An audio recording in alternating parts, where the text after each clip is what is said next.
We had to rent vans to get him places. Just to get him into that was a whole thing.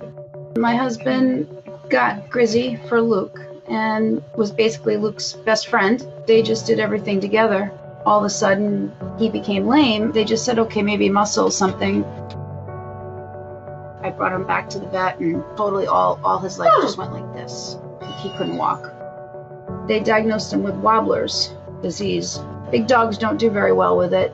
We took a chance, and they had the surgery. They told us Grizzy would walk out of there, and he came out on a gurney. He was totally a quad. And that's where Grizzy's journey began, and we started from square one, just trying to figure out how we're going to move this 160 pounds of dead weight. He wound up being in the living room, and we had to buy another hoist that people have for nursing homes. Little by little, we tried, and it was pretty difficult.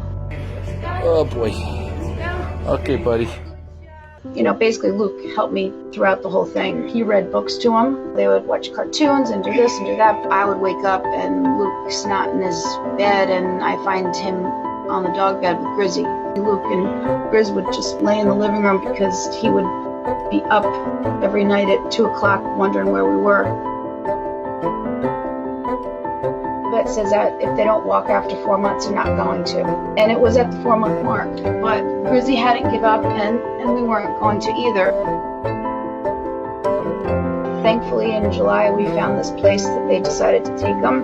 When I got him up there, the folks said, you know what, we'll give it a try. I know, it sucks, but you know what? You gotta walk, Bubba. They were miracle workers. They truly loved him. I mean, everybody in that place wanted to get my dog to walk.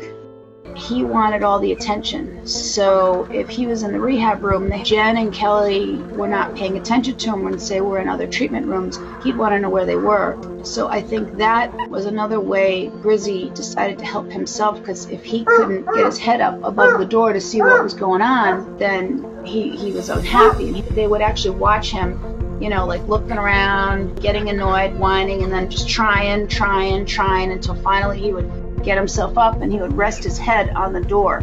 You know, they were challenging him. Luke and I went up and visited him a lot. He just always couldn't wait to get home from school. He didn't want to do anything on the weekends except hang out with Grizzy.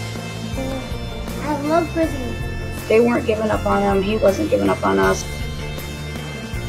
Grizzy, come on. Let's go, bub. Good boy. Good boy. Come on, good. 3 days before Christmas, he started to walk. When he saw us, he actually almost ran to the car. Well, we were all crying. Grizzy, wanna go home? You wanna go home? Yes, you do.